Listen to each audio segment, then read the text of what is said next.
Friends అందరికీ నమస్తే అండి. This is Pavan Jobs adda in Telugu. So ఇది చాలా ముఖ్యమైన వీడియోని జాగ్రత్తగా చూడండి. చూడడమే కాదు, మీ ఫ్రెండ్స్ కూడా ఈ వీడియోని ఖచ్చితంగా షేర్ అయితే చేయండి. సో ఎందుకు ఈ విషయం చెప్తున్నా అంటే, ఇంతకుముందు వచ్చినటువంటి ఆర్పిఎఫ్ ఎగ్జామ్ ఏదైతుందో, నోటిఫికేషన్ ఏదైతుందో, అందులో ఇలాంటి సమస్యలు నేను చాలా చోట్ల చూశాను. సో కాబట్టి దాన్ని మీరు రిపీట్ అయితే చేసుకోకండి.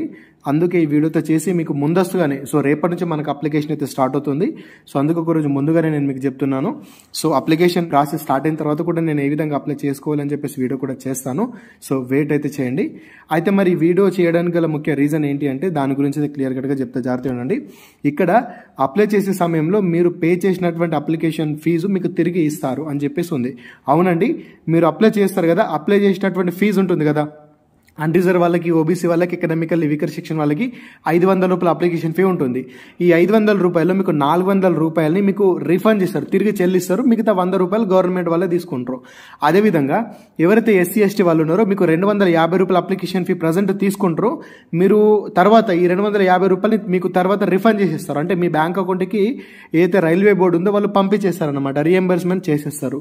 సో మరి దాన్ని ఏ విధంగా చేస్తారు, ఏంటి ప్రాసెస్ అని చూసుకున్నట్లయితే, మీరు అప్లై చేస్తారు కదా, మీరు అప్లై చేసేటప్పుడు అక్కడ మీ యొక్క బ్యాంక్ డీటెయిల్స్ ఇవ్వాల్సి ఉంటుంది. మీ యొక్క పర్సనల్ డీటెయిల్స్, ఎడ్యుకేషన్ డీటెయిల్స్తో పాటు మీ బ్యాంక్ అకౌంట్ నెంబరు, మీ ఐఎఫ్ఎస్సి కోడ్ అని చెప్పేసి, మీ బ్యాంక్లో ఉన్నటువంటి మీ నేమ్ అని చెప్పేసి ఒక ఆప్షన్ ఉంటుంది. అక్కడ మీ బ్యాంక్ డీటెయిల్స్ని మీరు ఇవ్వాల్సి అయితే ఉంటుంది. మీరు ఏ బ్యాంకులో అయితే మీ రిఫండ్ డబ్బులు మీరు పడాలి అనుకుంటున్నారో ఆ బ్యాంక్ డీటెయిల్స్ ఇవ్వాలి. అది మీది కానివ్వండి, మీ పేరెంట్స్ది కానీ, ఎవరిదని కానివ్వండి, ఆ బ్యాంక్ డీటెయిల్స్ అక్కడ ఇవ్వాలి. అప్లై చేస్తున్నా కదా, మరి నా డీటెయిల్స్ ఇవ్వాలన్నా అంటే అలా ఏం అవసరం లేదు. ఎవరి డీటెయిల్స్ ఇచ్చినా కూడా ఇబ్బంది ఏమి ఉండన్నట్టు. సో అయితే మరి ఇప్పుడు చాలా మందికి ఇప్పుడు మొబైల్లో అప్లై చేయని వాళ్ళు కానీ, మీకు ల్యాప్టాప్లో అప్లై చేసుకోవడం రాని వాళ్ళు ఏం చేస్తారంటే నెట్ కేఫ్కి వెళ్తారు. నెట్ కేఫ్కి వెళ్ళే వరకు అంటే మీరు అప్లై చేస్తారు, వాడు ఏం చేస్తాడు, 500 ప్లస్ ఇంకొక 200 ఎక్స్ట్రానో లేదా 300 ఎక్స్ట్రా కూడా తీసుకుంటారట కొన్ని చోట్లలో. నాకు చెప్పారు చాలా మంది, అంత ఎక్కువ మొత్తంలో ఫీజుని కలెక్ట్ చేస్తున్నారు మీ దగ్గర. ఈ ఫీజు కాకుండా ఎక్స్ట్రా 300, 200 అట్లా. అయితే వాళ్ళు ఏం చేస్తున్నారంటే, కొన్ని చోట్ల, అందరు కాదు, కొన్ని చోట్ల ఏం చేస్తారంటే, అక్కడ మీరు అప్లై చేసేటప్పుడు మీ బ్యాంక్ డీటెయిల్స్ మీరు ఇవ్వాల్సి ఉంటుంది. బట్ వాళ్ళు ఏం చేస్తున్నారంటే వాళ్ళ బ్యాంక్ డీటెయిల్స్ని ఇచ్చేసుకుంటారు. అలాంటి మూర్ఖులు కూడా ఉన్నారు. నేను గత నోటిఫికేషన్ టైంలో నేను చూశాను. అటువంటి వాళ్ళతో గొడవ పెట్టుకున్నాను. సో వాళ్ళ మీద కేసు కూడా వేయించడం కూడా జరిగింది. సో రోజుకు దాదాపు ఒక 50 మంది అప్లై చేసినా కానీ ఎంత ప్రాబ్లం అవుతుంది చూడండి.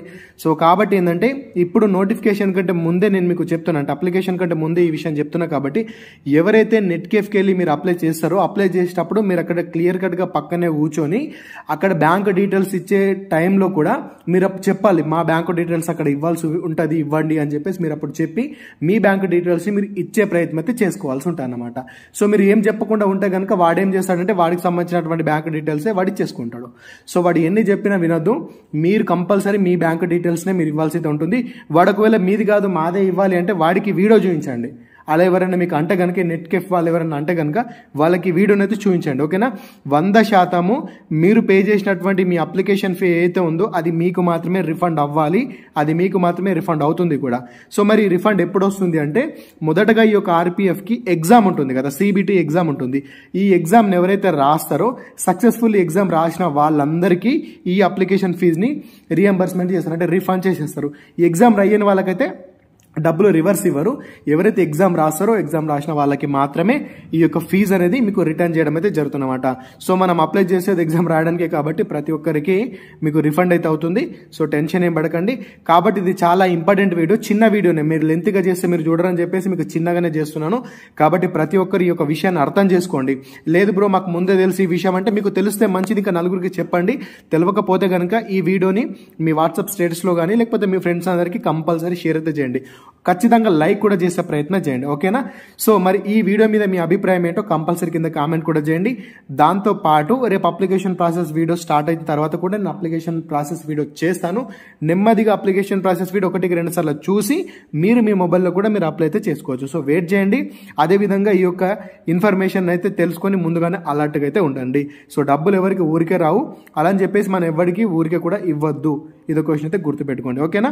అర్థమైంది అనుకుంటున్నాను. ఎవరైతే ఈ వీడియోని ఇంటి వరకు చూసారో, ఇంటి వరకు చూసా బ్రో అని చెప్పేసి ఒక చిన్న కామెంట్ చేయండి. లేదా ఈ వీడియో మీద మీ అభిప్రాయం ఏంటో కూడా ఒకసారి కామెంట్ చేయడం మాత్రం మర్చిపోకండి. ఆర్పిఎఫ్ కి సంబంధించినటువంటి ఎటువంటి అప్డేట్ ఎప్పటికప్పుడు మిస్ అవుద్ది అనుకుంటే రెగ్యులర్ గా మన ఛానల్ కి టచ్ లో ఉండండి. Thanks for watching. అందరికీ ఆల్ ది బెస్ట్. జై భారత్.